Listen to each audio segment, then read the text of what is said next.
नमस्कार, आप देख रहे हैं एनपी न्यूज और मैं हूं आपके साथ योगेश पांडे। राजधानी लाइव में आपका स्वागत है।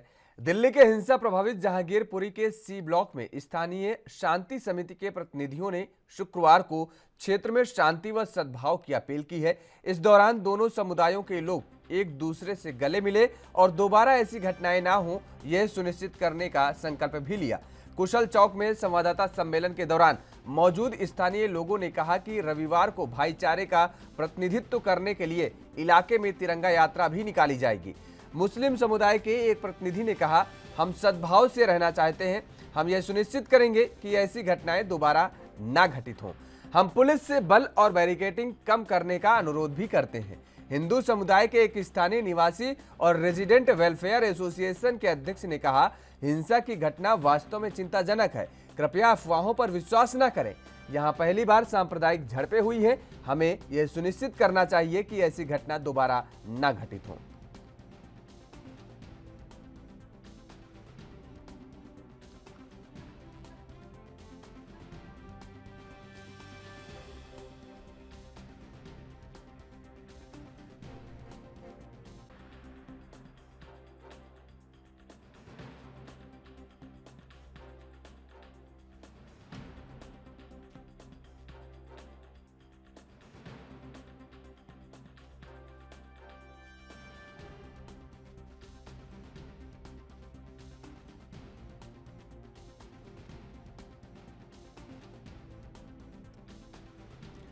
तो दोनों समुदाय के लोग एक दूसरे से गले मिले हैं और ऐसी घटना को निंदनीय बताया है। भाईचारे के लिए एक साथ तिरंगा यात्रा निकाली जाएगी। रविवार को तिरंगा यात्रा निकालने की बात कही गई है। वहीं पुलिस प्रशासनिक अधिकारियों ने भी इस कदम की सराहना की है। दोनों समुदायों, हिंदू और मुस्लिम के लोगों ने दोनों समुदाय के लोगों ने एक दूसरे से गले मिलकर भाईचारा का संदेश दिया है और स्थानीय लोगों ने शांति व्यवस्था बनाए रखने की अपील भी की है। और इसके साथ ही रविवार को तिरंगा यात्रा निकाले जाने की बात कही गई है। हालांकि पुलिस प्रशासन ने इस कदम को सराहा है। तो जहांगीरपुरी में हुई हिंसा को लेकर के लगातार जिस तरीके से कार्रवाई की जा रही है और उसको लेकर के राजनीतिक दलों द्वारा तमाम सारे सवाल भी खड़े किए गए थे, लेकिन अब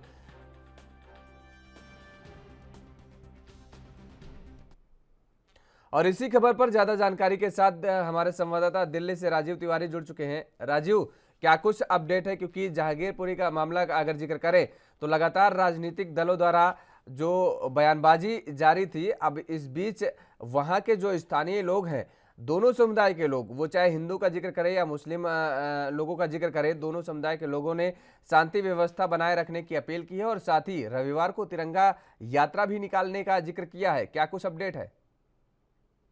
देखिए, बिल्कुल सही कहा आपने। यहाँ पर बात करें जहांगीरपुरी इलाके की, जिस तरीके की घटना घटी थी, जो कहीं न कहीं मुस्लिम समुदाय के द्वारा कहीं न कहीं हिंदू समुदाय की जो झांकियाँ निकाली जा रही थी या फिर कहें शोभा यात्रा निकाली जाती थी, उसके अंदर जिस तरीके से दंगाइयों द्वारा कहीं न कहीं हिंसा को अंजाम दिया गया, उसको लेकर कहीं न कहीं वहाँ के जो स्थानीय लोग हैं, उनकी परेशानियाँ बिल्कुल खड़ी होती नज़र आ रही है और लगातार जिस तरीके से पुलिस ने बैरिकेडिंग की हुई है, रास्तों को जाम किया हुआ है, तो उससे कहीं न कहीं जो वहाँ के लोग हैं, वो कहीं न कहीं परेशान हैं और वो चाहते हैं दिल्ली की सीमा यानी कि जहांगीरपुरी इलाके से उनके ये जो पुलिस की बैरिकेडिंग है उसको कम किया जाए, ताकि जो उनका जो आना जाना है वो दोबारा से सुचारू रूप से चालू हो सके। मगर यहाँ पर बात करें जिस तरीके से सुरक्षा के मद्देनजर रखते हुए दिल्ली पुलिस बिल्कुल तैयार बैठी हुई है, वहां पे हर तरीके से मूवमेंट की हुई है, हर जगह जगह बैरिकेडिंग की हुई है और दिल्ली पुलिस की तरफ से स्पेशल जो कह सकते हैं स्पेशल सीपी जो है इस पे कह सकते हैं देवेंद्र पाठक, वो लगातार कोशिश कर रहे हैं जनता से, दोनों समुदाय के लोगों से के शांति का संयम बना के रखें ताकि किसी भी तरीके की घटना ना हो सके।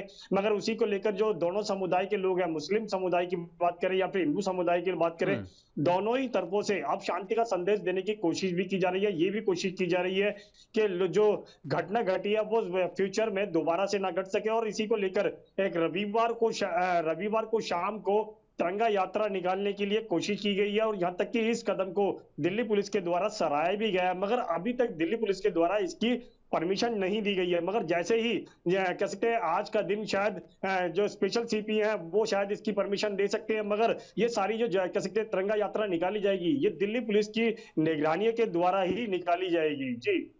राजीव, अगर मौजूदा हालातों का वहाँ जिक्र करें, क्योंकि इस दरमियान कहा गया कि तमाम सारे फोर्स वहाँ पर तैनात है, लेकिन अगर आज का जिक्र करें तो वहाँ पर स्थिति कैसी बनी हुई है?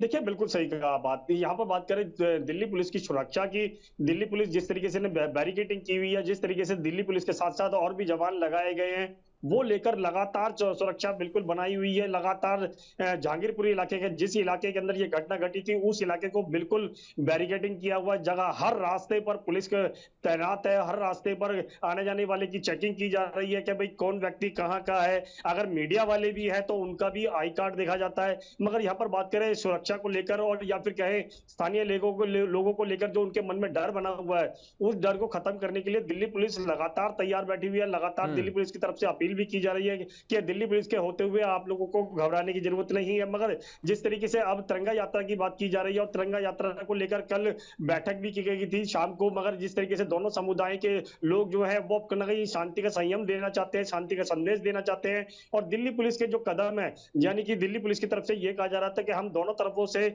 समुदाय के लोगों को शांत करने की कोशिश कर रहे हैं, किसी भी तरीके की घटना ना घटे। और इसी को लेकर दोनों समुदाय जो है वो अब तिरंगा यात्रा रविवार को शाम को 6 बजे के करीब निकालेंगे, जिसके लिए दिल्ली पुलिस से भी परमिशन मांगी गई है। दिल्ली पुलिस ने इस कदम को सराहनीय जरूर बताया गया है, मगर अभी परमिशन नहीं दी गई है। मगर कोशिश ये की जाएगी कि ये तिरंगा यात्रा जो है वो दिल्ली पुलिस की निगरानी के अंदर रहे। हम्म। जगह जगह दिल्ली पुलिस के द्वारा सीसीटीवी कैमरे लगाए गए हैं, नए कैमरे लगाए गए हैं, ताकि किसी भी तरीके की घटना को हर तरीके से सीसीटीवी के द्वारा कहीं ना कहीं मॉनिटराइज किया जाए, हर तरीके हम्म। से निगरानी की जाए। मगर यहाँ पर जिस तरीके से जहांगीरपुरी इलाके के अंदर पूरी तरीके से दिल्ली पुलिस ने अपनी इलाके को छावनी के तौर पर बदला हुआ है, उससे कहीं ना कहीं लगता है कि सुरक्षा व्यवस्था जो है वो 4/24 की गई है। जी। बिल्कुल राजीव, यहाँ पर एक सवाल और निकल करके आता है कि जब बुलडोजर की कार्रवाई की गई तो तमाम सारे लोग, कुछ लोगों का ऐसा जिक्र करेंगे कि वो मीडिया के सामने आए और उन लोगों ने अपने डॉक्यूमेंट्स दिखाए, उन लोगों ने कागजात दिखाए कि वो इतने लंबे समय से बिजली का बिल भर रहे थे, उनके पास वो सारे पुख्ता सबूत हैं जो कि उनके मकान के थे या उनके दुकान के थे। ऐसे में अगर प्रशासनिक अधिकारियों का आप जिक्र करें तो इसको लेकर के क्या कुछ कहा जा रहा है, या उनको उनकी भरपाई के लिए क्या कुछ कदम उठाए जा रहे हैं?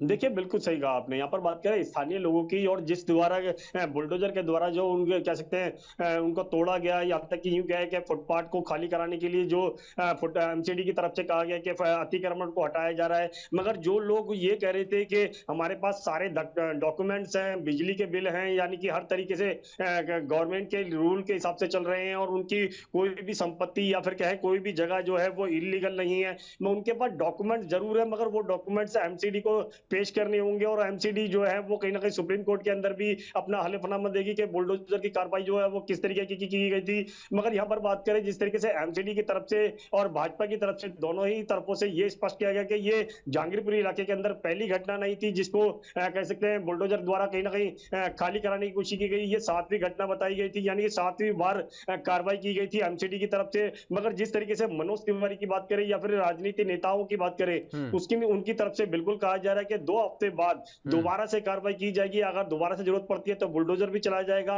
मगर जो वहां की जो स्थानीय लोग हैं वो कहीं ना कहीं डरे हुए हैं और इसी कार्रवाई से कहीं ना कहीं वो चाहते हैं कि इस तरीके की कार्रवाई ना हो। अगर किसी भी व्यक्ति के पास डॉक्यूमेंट्स नहीं है तो हम्म। पहले उनको नोटिस दिया जाए, डॉक्यूमेंट चेक किए जाए, अगर नहीं है तो उसको तोड़ा जाए। जी। कानून के तहत कार्रवाई की जाए, ये साफ तौर पर कहा गया है। चलिए, बहुत बहुत शुक्रिया तमाम सारी जानकारी देने के लिए। राजीव हमारे साथ जुड़े हुए थे दिल्ली से संवाददाता। और फिलहाल यहाँ पर रुकेंगे एक छोटे से ब्रेक के लिए, ब्रेक के बाद फौरन हाजिर होंगे।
और ब्रेक के बाद एक बार फिर आप सभी का स्वागत है। खबरों में आगे बढ़ेंगे।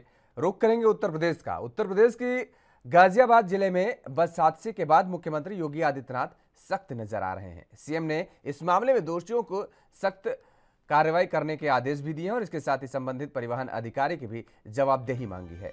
गुरुवार को सीएम ने इस मामले पर कहा है कि स्कूल बसों की फिटनेस की जांच के लिए पूरे प्रदेश में एक हफ्ते अभियान चलाया जाए और परिवहन विभाग जल्द से जल्द सही तरीके से काम करे। बता दें कि गाजियाबाद में बीते कुछ दिन पहले बच्चे की सड़क दुर्घटना में हुई मौत के बाद से हर तरफ लोग स्कूल बसों को लेकर परेशान हैं और इस घटना पर सीएम योगी ने परिवहन विभाग के प्रस्तुतिकरण के बाद कहा कि राज्य में सड़क दुर्घटना से होने वाली मौत की दर में कमी हो, इसके लिए सही तरीके से काम करने की जरूरत है। सड़क दुर्घटना को देखते हुए सीएम ने कहा कि राज्य में उच्च शिक्षा और माध्यमिक शिक्षा के सभी स्कूल में रोड सेफ्टी क्लब का गठन किया जाए और ऐसे में पूरे राज्य में स्कूल बसों के फिटनेस के लिए अभियान शुरू कर इस पर काम होना चाहिए। इसके साथ ही कहा गया कि 6 महीने के अंदर बसों की बॉडी रिपेयर और बस स्टेशन का कायाकल्प किया जाए। बता दें कि हादसे के बाद से बिना फिटनेस चेक किए दौड़ने वाली स्कूल बसों के खिलाफ कार्रवाई का सिलसिला लगातार जारी है और गुरुवार को जिलाधिकारी के आदेश के बाद आरटीओ की टीम ने स्कूलों में जाकर बिना फिटनेस वाली बसों का चालान भी काटा है और इसके साथ ही बसों को सीज किए जाने की कार्रवाई भी तेज कर दी गई है। ऐसे में जान गंवाने वाले मासूम के परिवार वालों का कहना है कि यह कार्रवाई अगर पहले हो जाती तो बच्चों की शायद जान न जाती।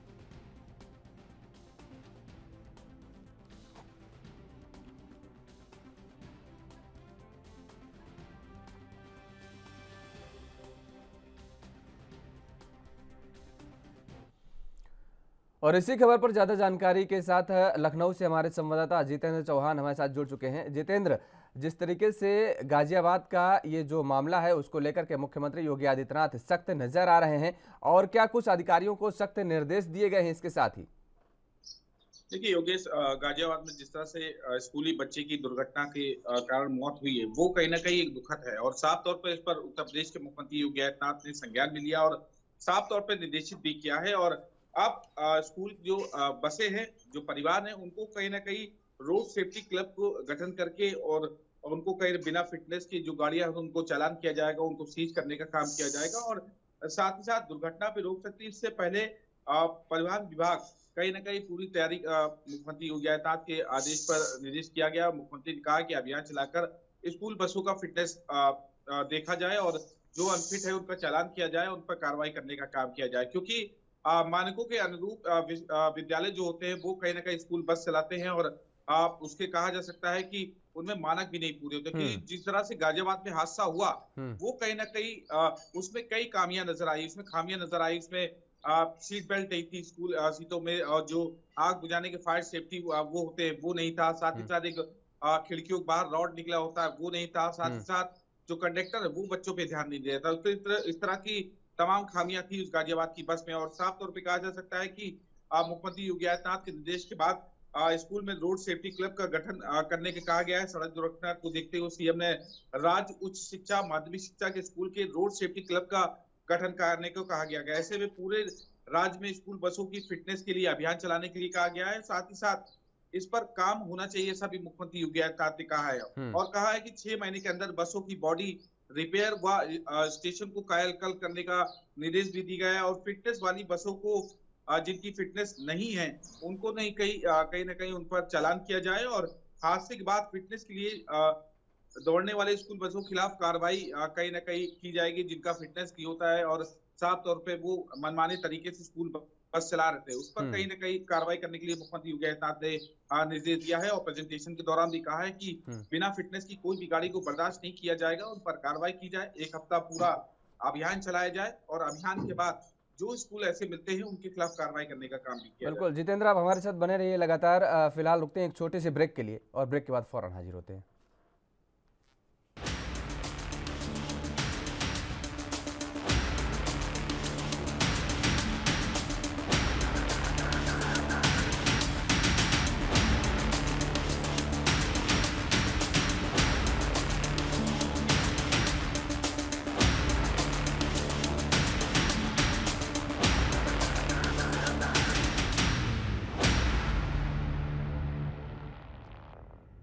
और ब्रेक के बाद एक बार फिर आप सभी का स्वागत है।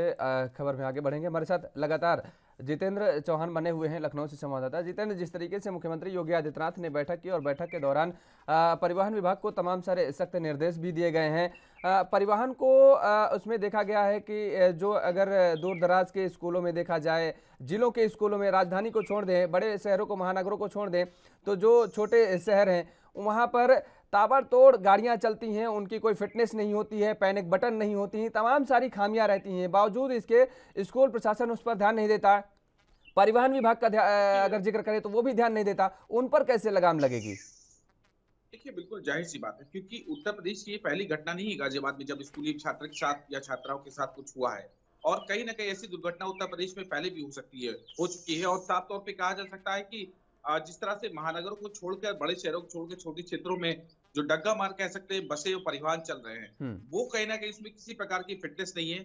जो मानक होते हैं वो मानक नहीं है। और इस पर ना ही परिवहन विभाग के अधिकारी ध्यान देते हैं और ना ही शिक्षा विभाग के। और ये इनकी अहम जिम्मेदारी है, क्योंकि पेरेंट्स को स्कूल भेजना है, स्कूल की जिम्मेदारी पे भेजते हैं, परिवहन विभाग की जिम्मेदारियों पर भेजते हैं कह सकते हैं, और शिक्षा विभाग की जिम्मेदारी भेज सकते हैं। केवल नाम मात्र उनको शिक्षा देना ही नहीं, बच्चों की जो जिंदगी है वो भी कहीं ना कहीं इन विभागों के हाथ में होती है, लेकिन इस पर कभी भी ध्यान नहीं दिया जाता। और कहा जा सकता है भ्रष्टाचार इतना चरम पर है कि अधिकारी भी इस पर ध्यान नहीं देते। और कहीं ना कहीं रोडों पर जब ये गाड़ियां निकलती है तब भी कहा जा सकता है कि भ्रष्टाचार में लिप्त पुलिसकर्मी भी या परिवहन विभाग के अधिकारी भी उनसे पैसा लेकर कहीं ना कहीं फिटनेस का काम नहीं करते और उस पर ध्यान नहीं देते, उनको आगे जाने के देते। तो यही जो वजह है वो कहीं ना कहीं लोगों को ये कह सकते हैं कि आप बढ़ावा दे रहे हैं भ्रष्टाचार को। और यानी सेटिंग गेटिंग का अगर कहें कि पूरा खेल चल रहा है पूरे उत्तर प्रदेश में, महानगरों को छोड़ दिया जाए तो शायद ये गलत नहीं होगा।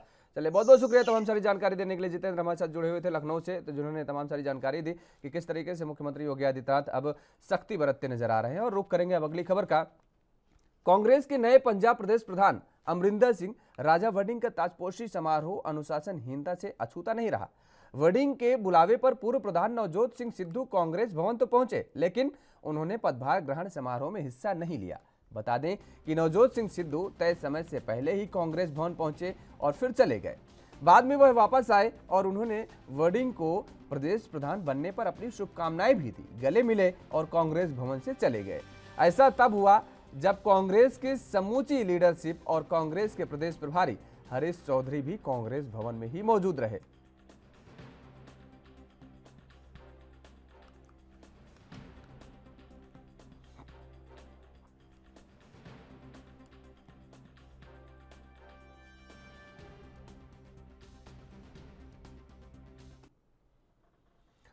और इसी खबर पर ज्यादा जानकारी के साथ हमारे संवाददाता चंडीगढ़ से अमित कुमार हमारे साथ जुड़ चुके हैं। अमित, जिस तरीके से पंजाब कांग्रेस के प्रदेश अध्यक्ष की ताजपोशी हुई और उसमें भी जो चीजें सामने निकल करके आई, जो तस्वीरें सामने देखने को मिली, उससे ये साफ तौर पर अभी ये कहा जा सकता है कि पंजाब कांग्रेस के अंदर अभी सुलह होती दिख नहीं रही है, लगातार कलह बरकरार है।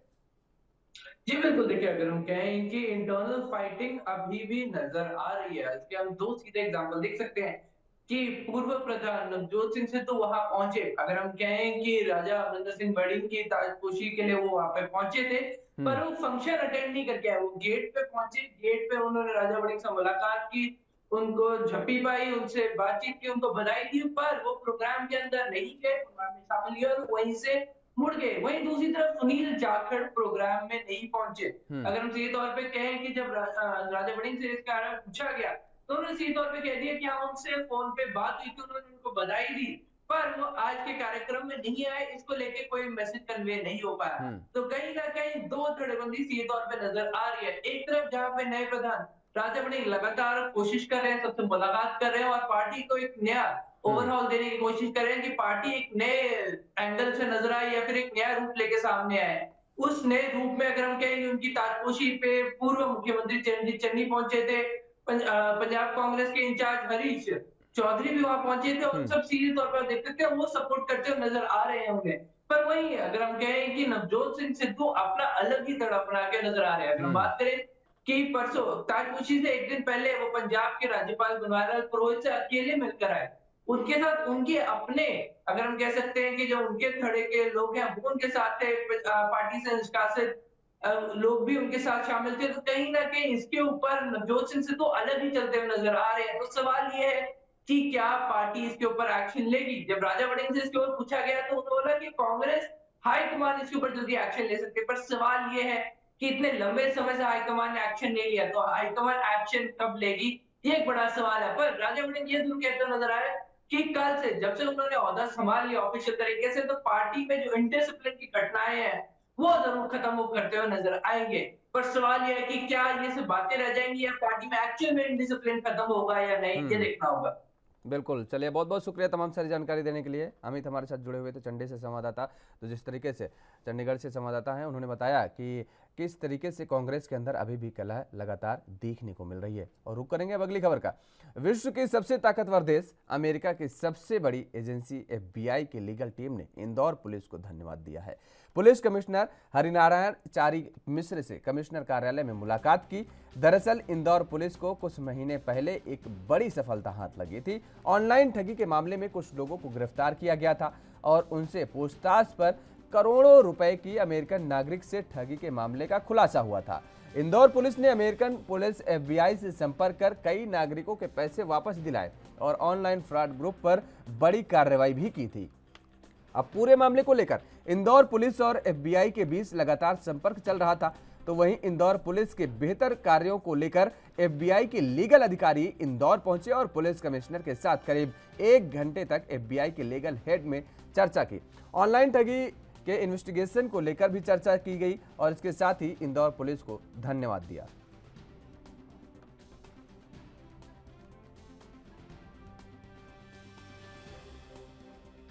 हम जानते हैं कि साइबर क्राइम को लेके इंदौर पुलिस ने लगातार कड़ी कार्रवाइयाँ की हैं।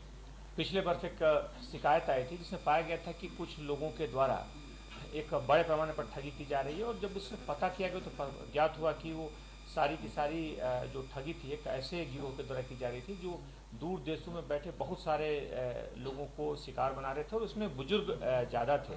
उसमें दूसरों देशों के जो सोशल सिक्योरिटी नंबर्स होते हैं उसके आधार पर वहाँ के स्थानीय निवासियों से बात करके और उन्हें अपने एक्सेंट से और सॉफ्टवेयर का उपयोग करके वो भरोसा दिला देते थे कि वो वहीं के स्थानीय तौर पर कॉल कर रहे हैं, और इसके बाद वो सामने वालों को ठग लेते थे। इसमें कॉल स्पूफिंग का भी सहारा लेते थे, जिसके कारण जो भी लोग थे जिनको ये टारगेट करते थे उनको अपने मोबाइल पे स्थानीय नंबर दिखते थे।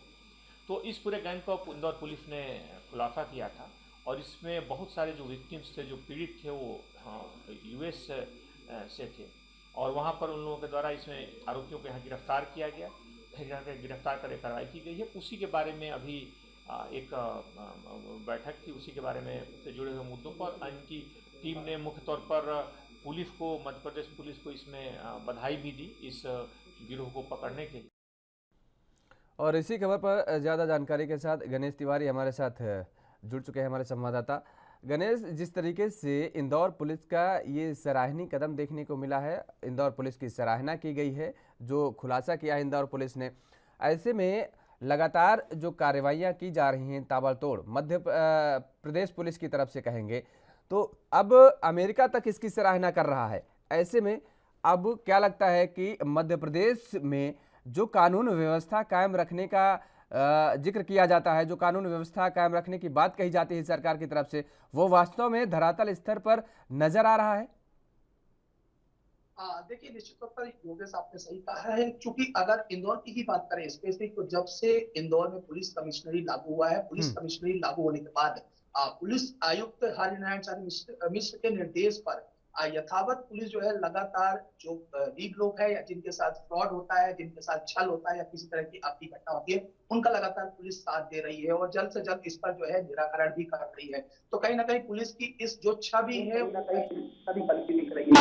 इंदौर भर में इंदौर प्रदेश पुलिस की बात करें तो मध्य प्रदेश से पुलिस की छवि उभरती हुई नजर आ रही थी, लेकिन अब इंदौर पुलिस की छवि, जो पुलिस ने सराहनीय कार्य किया है, जो ऑनलाइन ठगी का जो मामला था, जो पैसे इंदौर पुलिस ने वापस कराए हैं, इसको लेकर जो है अमेरिका की अब जो सबसे बड़ी देश की ही बात करें, सबसे बड़ी ताकतवर एजेंसी FBI ने जो है इंदौर पुलिस को धन्यवाद दिया है और साथ में मध्य प्रदेश पुलिस को धन्यवाद दिया, जिसको लेकर जो है FBI के जो लीगल टीम के एजेंसी के जो लीगल टीम के लोग हैं वो उन्होंने इंदौर कमिश्नर कार्यालय पर आकर इंदौर पुलिस आयुक्त हरिनारायण चारी ने उससे मुलाकात भी की और उस पर धन्यवाद भी दिया है। चूंकि इंदौर बात करें, इंदौर राजधानी कैपिटल है मध्य प्रदेश की, और ऐसे में यहाँ पर राजधानी कैपिटल होने की वजह से जो है, कैपिटल राजधानी होने की वजह से सबसे बड़ी बात क्या है कि औद्योगिक करण जो है यहाँ पर तेजी से बढ़ रहा है, और औद्योगिक राजधानी होने की वजह से यहाँ पर जो फ्रॉड की चीजें हैं, लोगों को ठगने की चीजें हैं, वो लगातार बढ़ती हुई दिख रही हैं, और लगातार इन्हीं बढ़ती हुई ठगों के इतने विस्तारक हो चुके हैं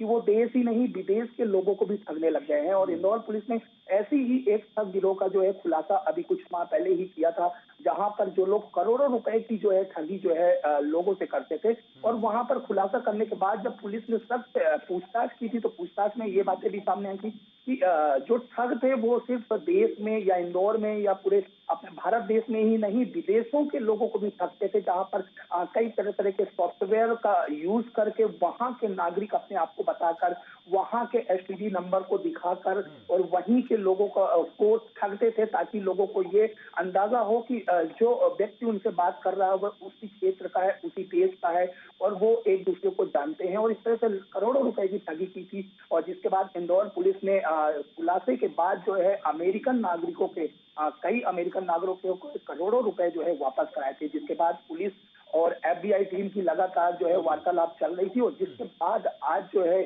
निश्चित तौर पर एफबीआई की टीम जो है इंदौर आई, और जहां पर पुलिस कमिश्नर से मुलाकात कर धन्यवाद तो दिया ही दिया, मध्य प्रदेश के साथ साथ इंदौर पुलिस की सराहना भी की है। तो निश्चित तौर पर कहीं ना कहीं पुलिस की इच्छा भी एक बार उभरती हुई नजर आ रही है, और जो पुलिस ने वाकई जो सराहनीय कार्य किया है, इंदौर पुलिस ने सराहनीय कार्य किया, वो कहीं ना कहीं काबिल तारीफ है। ठीक बात आप कह रहे हैं गणेश तिवारी। चलिए, बहुत बहुत शुक्रिया तमाम सारी जानकारी देने के लिए, और यहाँ पर रुकेंगे एक छोटे से ब्रेक के लिए। ब्रेक के बाद फौरन हाजिर होते हैं।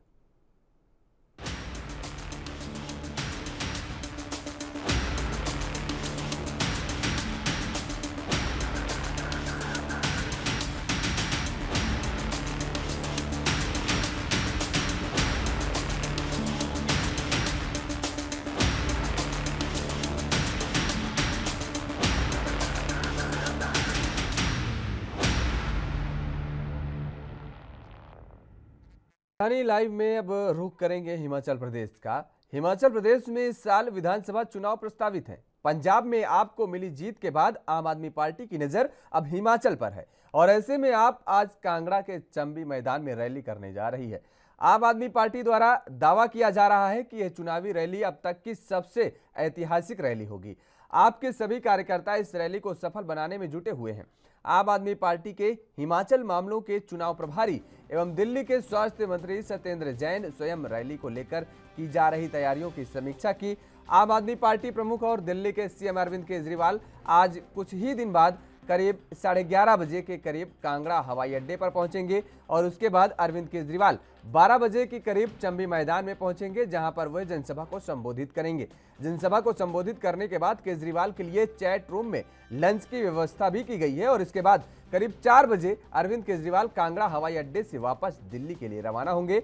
बता दें कि इससे पहले आपने हिमाचल के मंडी में रोड शो के जरिए आप अपना शक्ति प्रदर्शन कर चुकी है, तो वहीं आम आदमी पार्टी दावा कर रही है कि अगर हिमाचल में आपकी जीत होती है तो हिमाचल प्रदेश में भी दिल्ली मॉडल लागू करेंगे और प्रदेश का चहुमुखी विकास करेंगे।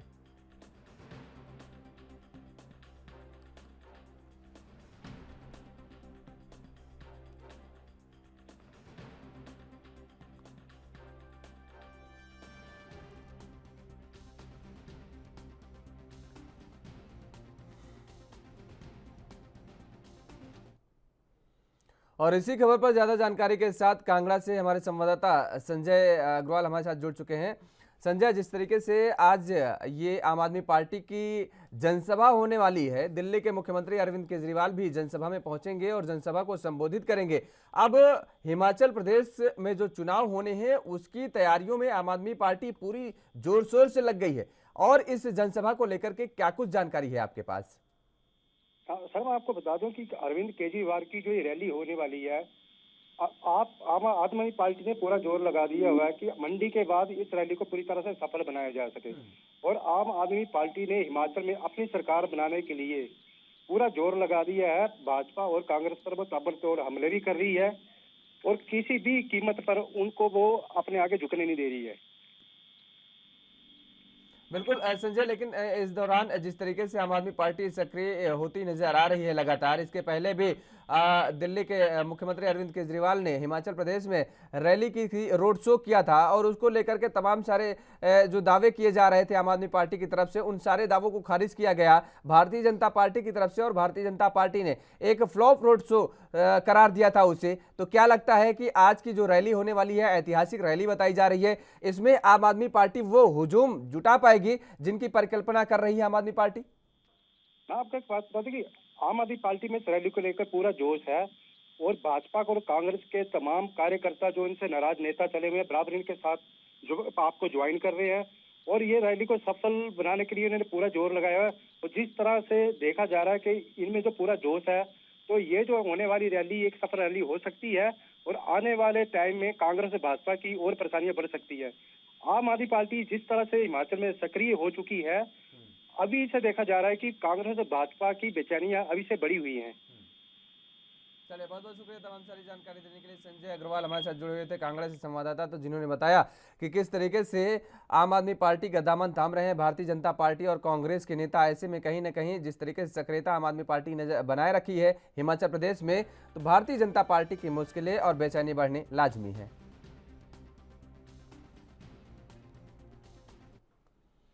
यहां रुकते हैं एक और छोटे से ब्रेक के लिए, ब्रेक के बाद फौरन हाजिर होते हैं।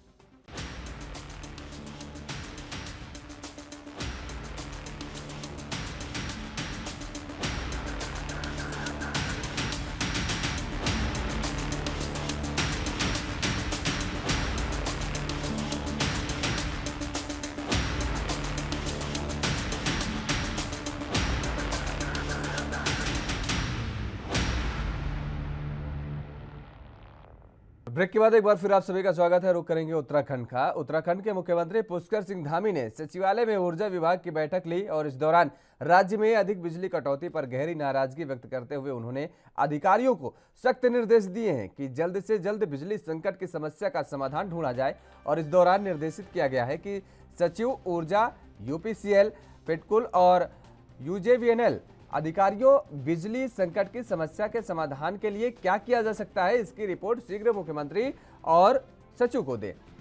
इसके साथ ही मुख्यमंत्री ने कहा कि जब औद्योगिक क्षेत्रों में एवं प्रदेश के विभिन्न क्षेत्रों में बिजली संकट की समस्या की शुरुआत हो रही थी, तब इसके उचित समाधान निकालने के सार्थक प्रयास क्यों नहीं किए जा रहे। मुख्यमंत्री ने ऊर्जा एवं वैकल्पिक ऊर्जा की बैठक जल्द दोबारा किए जाने के निर्देश भी दिए हैं और कहा है कि अगले 24 घंटे में इसका कोई हल निकाला जाना चाहिए और आम जनता के साथ छोटे बड़े व्यापारियों को भी बिजली कटौती की समस्या नहीं होनी चाहिए।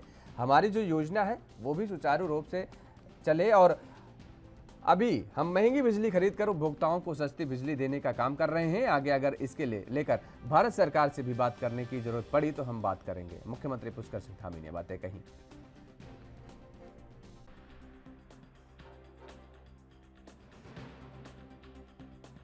सरकार का एक संकट जैसा पैदा हुआ है तो हमारी चिंता का विषय है और हमारा काम है कि सभी जो हमारी जनता है, चाहे हमारे सामान्य घरों में आने वाली बिजली है या उद्योगों में आने वाली, सभी को ठीक प्रकार से बिजली मिलती रहे, ठीक प्रकार से सप्लाई होती रहे। उसको लेकर हमने कहा है कि जल्दी से जल्दी व्यवस्था ठीक करें और अगले 24 घंटे में क्राइसिस मैनेजमेंट है, उस क्राइसिस का मैनेजमेंट है। उसके लिए और भी कोई अगर हमें बात करने की आवश्यकता है, भारत सरकार से बात करने की जरूरत है, तो हम उस पर भी बात करेंगे। वैसे अभी भी हम महंगी बिजली खरीद कर अपने उपभोक्ताओं को सस्ती बिजली देने का काम हमारी सरकार कर रही है और आगे भी जो इसके लिए अच्छा रास्ता होगा वो भी करेंगे। इसके अलावा अन्य जो हमारी हाइडल की योजनाएँ हैं, सोलर की योजनाएँ हैं जो चल रही हैं, उनको और अच्छा कैसे किया जाए। लाइन लॉसेज हैं, बहुत सारी जगह पर शिकायतें लाइन लॉसेज की मिली हैं, उनके बारे में भी मैंने सख्ती से काम करने को कहा है। तो हमारी कोशिश है कि हम जल्दी से जल्दी इस व्यवस्था को पटरी पर। और इसी खबर पर ज्यादा जानकारी के साथ देहरादून से हमारे संवाददाता अमित चौधरी हमारे साथ जुड़े हुए हैं। अमित, जिस तरीके से मुख्यमंत्री पुष्कर सिंह धामी की तरफ से ऊर्जा विभाग की बैठक की गई, अधिकारियों को सख्त निर्देश दिए गए और किस तरीके की ठोस कदम उठाए जा रहे हैं उत्तराखंड की सरकार की तरफ से।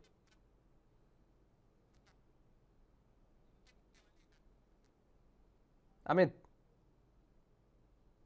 चलिए आवाज नहीं मिल पा रही है शायद, तो तो उत्तराखंड के मुख्यमंत्री पुष्कर सिंह धामी ने ऊर्जा विभाग के अधिकारियों के साथ बैठक की। ये समीक्षा बैठक में अधिकारियों को सख्त निर्देश दिए गए और कहा गया कि औद्योगिक क्षेत्र हो या उत्तराखंड की आम जनता हो, उन्हें जो बिजली की समस्याओं से जूझना पड़ रहा है उसका निस्तारण जल्द से जल्द किया जाए और जल्द ही बैठक दोबारा करने के निर्देश भी अधिकारियों को दिए गए हैं। और ये कहा गया है कि किसी भी तरीके की कोई समस्या ना होने पाए उत्तराखंड वासियों को। और महंगी बिजली का उन्होंने जिक्र किया कि उत्तराखंड सरकार महंगी बिजली खरीद करके लोगों को सस्ते दामों पर उपलब्ध करा रही है और अगर ज़रूरत पड़ी और भी ठोस कदम और भी बेहतरी के लिए भारत सरकार से बात करने के लिए, तो वो इसके लिए भारत सरकार से भी बात करेंगे। मुख्यमंत्री पुष्कर सिंह धामी ने ये बातें कही हैं और अधिकारियों को सख्त निर्देश भी दिए हैं।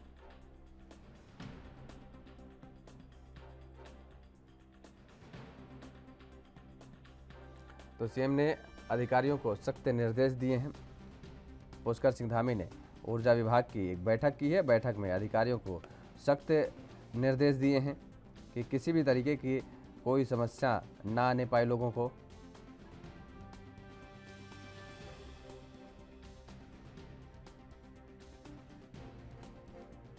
इसके साथ ही मुख्यमंत्री पुष्कर सिंह धामी ने कहा है कि वो महंगी बिजली खरीदकर लोगों को सस्ते दामों पर उपलब्ध करा दे रहे हैं। देश में 2 दिन पहले सुचारू आपूर्ति के निर्देश के बावजूद बिजली कटौती होने पर मुख्यमंत्री पुष्कर सिंह धामी एक बार फिर से बिफरते हुए नजर आए कि जिस तरीके से प्रदेश में बिजली कट रही है उसके लिए अधिकारियों पर वो अपना सख्त रुख अख्तियार करते नजर आए हैं। संकट शुरू होते ही समाधान निकालने के सार्थक प्रयास नहीं करने पर उनका गुस्सा विभागीय अधिकारियों पर फूटता नजर आया है और उन्होंने अधिकारियों को चेतावनी दी है कि भविष्य में अधिकारी अधूरी तैयारी के साथ बैठक में न आए, बिजली संकट का तत्काल समाधान निकाले और निकालते हुए मुख्य सचिव और मुख्यमंत्री को वो रिपोर्ट सौंपे अधिकारी।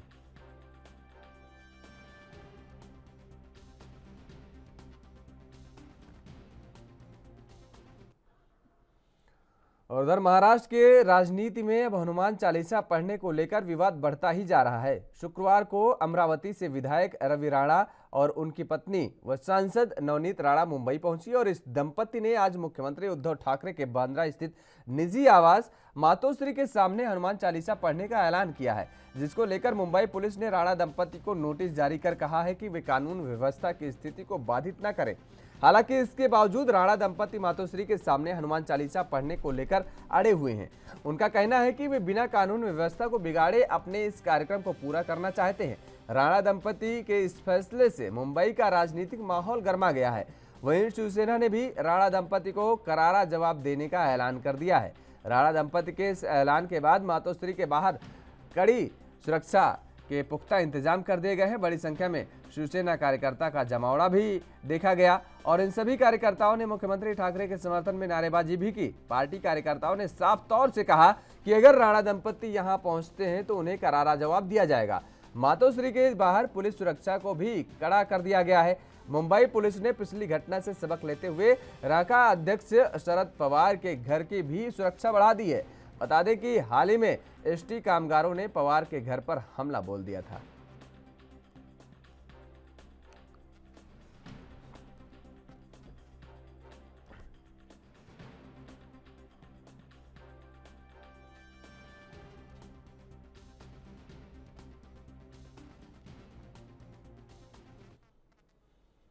और इसी खबर पर ज्यादा जानकारी के साथ हमारे संवाददाता मुंबई से सत्य प्रकाश सोनी हमारे साथ जुड़ चुके हैं। सत्य प्रकाश, जिस तरीके से अभी ये हनुमान चालीसा का मामला, पाठ करने का मामला जो है वो राजनीतिक रूप ले चुका है और लगातार ये गर्माता चला जा रहा है। अब रवि राणा दंपति जिस तरीके से ये ऐलान कर चुका है कि वो मातोश्री के सामने पहुंचेंगे और वहां पर वो हनुमान चालीसा का पाठ करेंगे, ऐसे में क्या लगता है कि जिस तरीके से शिवसेना के कार्यकर्ताओं की तरफ से, नेताओं की तरफ से ये कहा गया है कि अगर यहाँ पर राणा दंपति आते हैं तो उनको भी करारा जवाब दिया जाएगा, ऐसे में पूरे प्रशासन जो है वो सख्त रुख अख्तियार करने की बात जरूर कह रहा है। क्या लगता है कि राणा दंपति आज पहुंचेगा मातोश्री के सामने?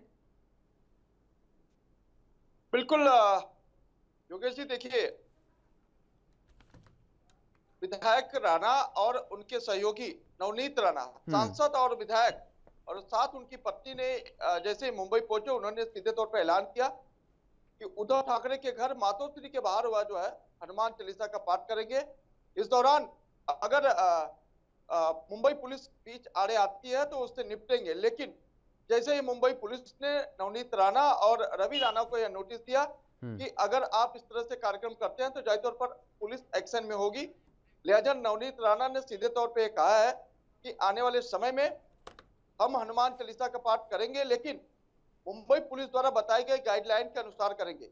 लेकिन इस बीच संजय राउत का एक बयान आया है जिसमें बताया गया है कि बीजेपी के जो छोटे मोटे सीक्रेट की फिल्में हैं उसके जरिए कहीं न कहीं सरकार को भड़काने की कोशिश कर रही है।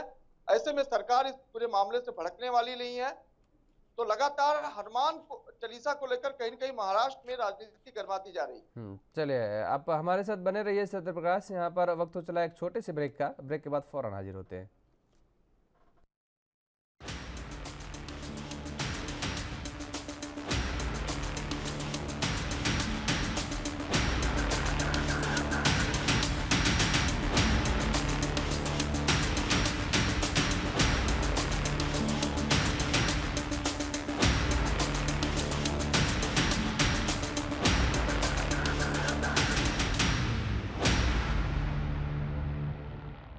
ब्रेक के बाद एक बार फिर आप सभी का स्वागत है और सीधा रुख करेंगे मुंबई का। हमारे संवाददाता सत्य प्रकाश हमारे साथ लगातार बने हुए हैं। सत्य प्रकाश, जिस तरीके से आपने कहा कि संजय राउत का बयान आया है, संजय राउत का एक बयान में ये भी कहा गया है कि दरअसल ये जो हनुमान चालीसा है और तमाम सारे जो आयोजन किए जा रहे हैं, रामनवमी से जोड़ दिया उन्होंने कि रामनवमी का है और ये आस्था का विषय है, स्टंट का कोई विषय नहीं है, राजनीति का कोई विषय नहीं है। तो ये बात तो सच है कि अगर आस्था का विषय है, अब जिस तरीके से राणा दंपति इस बात को लेकर के वो अपने बयानों पर अडिग है कि वो मातोश्री के सामने पहुंचेंगे और वहां पर हनुमान चालीसा का पाठ करेंगे, तो ऐसे में क्या ये नहीं लगता है कि वास्तव में वहां की स्थिति को, वहां की कानून व्यवस्था को और बिगाड़ने का काम किया जाएगा? हनुमान चालीसा का पाठ पढ़ना है तो आप किसी मंदिर में भी जा सकते हैं, अपने घर में भी पाठ कर सकते हैं, मातोश्री के सामने ही क्या जरूरी है? सत्य प्रकाश, चलिए संपर्क नहीं हो पा रहा, सत्य प्रकाश से जोड़ने की कोशिश करेंगे। तो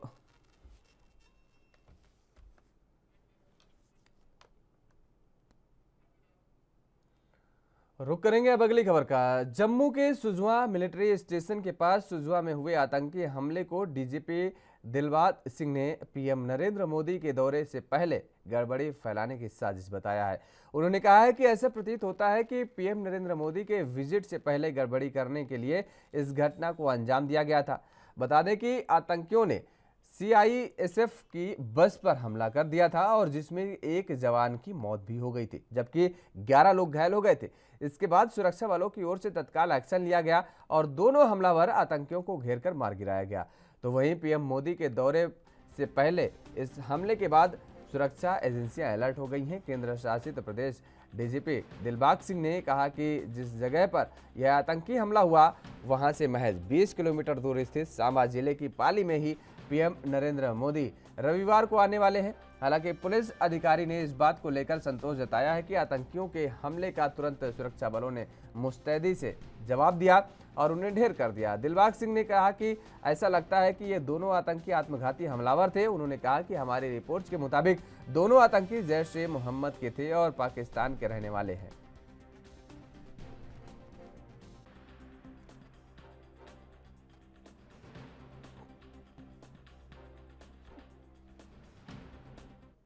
और इसी खबर पर ज्यादा जानकारी के साथ जम्मू कश्मीर से हमारे संवाददाता रविंद्र श्रीवास्तव हमारे साथ जुड़ चुके हैं। रविंद्र, जिस तरीके से जम्मू कश्मीर में लगातार जो आतंकी घटनाएं घटित हो रही हैं लगातार देखने को मिल रहा है और इसके साथ ही अब हाल ही में प्रधानमंत्री नरेंद्र मोदी का दौरा भी है, ऐसे में ये जो घटना घटी है उसको लेकर के क्या कुछ अपडेट है? और फिलहाल एनकाउंटर खत्म हो चुका है, दोनों आतंकी मारे जा चुके हैं, हथियार भी बरामद लिए गए हैं और ऐसे में कल यानी 24 तारीख को नरेंद्र मोदी का दौरा है पल्ली गांव का, जो सांबा डिस्ट्रिक्ट में पड़ता है और सांबा डिस्ट्रिक्ट के साथ अंतर्राष्ट्रीय सीमा पड़ती है। लगातार वहां से कई ऐसी जगह हैं जहां से आतंकी घुसपैठ करके भारतीय क्षेत्र में दाखिल होते हैं और उसी इलाके में पाकिस्तान के अंदर जो सीमा लगती है उसी के साथ एक इलाका पड़ता है बड़ा भाई मसरूर खान और छोटा भाई मसरूर खान, एक गांव है। वहां पर लॉन्चिंग पैड है, वहां पर आतंक की फैक्ट्री चलती है। कई बार आतंकी वहां से घुसपैठ करके कश्मीर जा चुके हैं और बताया, और ये भी कहा जाता है कि आतंकी जो हैं इस बार भी जो है वो सांबा डिस्ट्रिक्ट से ही उन्होंने घुसपैठ की है और यहाँ पहुंचे हैं। उनका टारगेट था पीएम की रैली को टारगेट करना, लेकिन उससे पहले ही जब सीआईएसएफ की बस उनको नजर आई तो उन्होंने उनके ऊपर फायरिंग की, जिसमें एएसआई जो है वो शहीद हो गए और 11 जवान जो हैं वो जख्मी हुए। उसके बाद एनकाउंटर हुआ। एनकाउंटर होने के बाद दोनों आतंकी जो हैं उनको ढेर किया गया और डीजीपी ने भी साफ कहा कि इस एनकाउंटर में जो आतंकी आए थे वो जैश ए मोहम्मद के थे और उनका टारगेट था पीएम मोदी की रैली। लेकिन जिस तरह से मुस्तैदी चल रही है, खास करके पीएम रैली की जगह की बात करें, वहां पर एसपीजी जो फोर्सेज है वहां पहुंच चुकी हैं। सारा कब्जे में ले लिया गया है। हर आने जाने वाले की चेकिंग की जा रही है। हाईवे के ऊपर स्पेशल नाके लगाए गए हैं। तो ऐसे में सुरक्षा बल जो है वो किसी भी कीमत पर रिस्क नहीं लेना चाहते हैं और यही उसी की वजह से कहा जाए तो दोनों आतंकी जो हैं उनको ढेर करने में कामयाबी हासिल हुई है। योगेश, बिल्कुल रविंद्र, जिस तरीके से ये घटना घटी और घटना घटित होने के बाद वहां पर मोबाइल इंटरनेट की सेवा को निरस्त कर दिया गया और उसके साथ ही हालांकि एक दिन के लिए स्कूल भी बंद किए गए, ये आदेश जारी किए गए, तो क्या इंटरनेट सेवाएं अभी फिर से बहाल कर दी गई हैं? क्योंकि लगातार जिस तरीके से घटनाएं घटित हो रही हैं उसको लेकर के प्रधानमंत्री नरेंद्र मोदी की रैली को लेकर के मुझे लगता है कि प्रशासन बेहद संजीदा होगा। जी बिल्कुल। देखिए, इंटरनेट सेवा को फिलहाल शुरू कर दिया गया है क्योंकि एनकाउंटर के दौरान कई अफवाहें फैलती हैं। तो यही वजह है कि इंटरनेट सेवा को बंद कर दिया गया था, लेकिन इंटरनेट सेवा जो है उसको बहाल कर दिया गया है। वहीं जिस इलाके में एनकाउंटर चल रहा था उसके आसपास के इलाके में काफी बड़े बड़े स्कूल हैं और स्कूलों को भी हिदायत दे दी गई थी कि कल जो बच्चे हैं उनको उस तरफ नहीं भेजा जाए क्योंकि आतंकियों का कोई पता नहीं होता। क्योंकि पहले भी सुंजवा के इलाके में आर्मी कैंप के ऊपर जो हमला हुआ था 2018 में, तो तब भी स्कूल जो है उनको बंद कर दिया गया था। फिलहाल स्कूल जो है आज जो है उनको फिर से खोल दिया गया है और हालात अब सामान्य हो चुके हैं। योगेश, बिल्कुल रविंद्र, लेकिन अगर प्रधानमंत्री नरेंद्र मोदी का जिक्र करें कि उनका दौरा है जिस तरीके से पाली में, तो दौरे को लेकर के क्या कुछ तैयारियां की गई हैं? जी देखिए, जो तैयारियां हैं पल्ली गांव में कहा जाए तो पल्ली गांव में सोलर प्लांट जो है वो लगाया गया है और कल ही राष्ट्रीय पंचायत दिवस है और उसी के चलते वहां से प्रधानमंत्री सभी देश की पंचायतों को पुरस्कार भी वितरित करेंगे। एक क्लिक के जरिए उन पंचायतों को पुरस्कार दिया जाएगा और रैली स्थल की अगर बात करें तो वहां पूरी सुरक्षा जो है उसको चाक चौबंद कर दिया गया है और कहा जाए तो एसपीजी जो है वो वहां पर मौजूद है। जहां हेलीकॉप्टर उतरना है उसको हेलीपैड बना दिया गया है। पूरा गांव जो है कहा जाए तो काफी ज्यादा उसमें व्यवस्थाएं जो हैं वो सुनिश्चित कर दी गई हैं। पूरी तरह से पीएम रैली को लेकर पूरी तरह से मुस्तैद है प्रशासन के साथ साथ जो बड़े अधिकारी हैं और कहा जाए तो जो उपराज्यपाल हैं मनोज सिन्हा वो भी लगातार उस पल्ली गांव का दौरा कर रहे हैं ताकि पीएम की रैली को पूरी तरह से कामयाब किया जा सके। चलिए, बहुत बहुत शुक्रिया तमाम सारी जानकारी देने के लिए। रविंद्र श्रीवास्तव हमारे साथ जुड़े हुए थे, जम्मू कश्मीर से संवाददाता हैं। तो प्रधानमंत्री नरेंद्र मोदी के दौरे से पहले जम्मू कश्मीर में शुक्रवार की सुबह सीआईएसएफ की एक बस पर यह आतंकी हमला हुआ है और जिस तरीके से जो जानकारी मिली उस पर यह था कि ग्रेनेड से हमला किया गया था, ये जिसमें एक सीआईएसएफ का जवान भी शहीद हो गया है। हालांकि एनकाउंटर में 2 आतंकियों को जवानों ने मार गिराया है और इसके साथ ही बताया जा रहा है कि दरअसल सुबह की पाली में ड्यूटी पर ये जवान जा रहे थे। बस में 15 जवान सवार थे और घटना जम्मू के चंडा कैंप के पास सुबह करीब 4:25 की बताई जा रही है, जिस दौरान ये घटना घटी है। आपको बता दें कि इससे पहले भी जिस तरीके से अधिकारियों के हवाले से जो जानकारी, जो इनपुट्स मिले थे, उसमें बताया गया था, आशंका जताई गई थी इस हमले की और उसको लेकर के प्रशासन लगातार सतर्क नजर था। और राजधानी लाइव में फिलहाल मेरे साथ इतना ही। देश और दुनिया की तमाम खबरों के लिए आप देखते रहिए ANB न्यूज़। नमस्कार।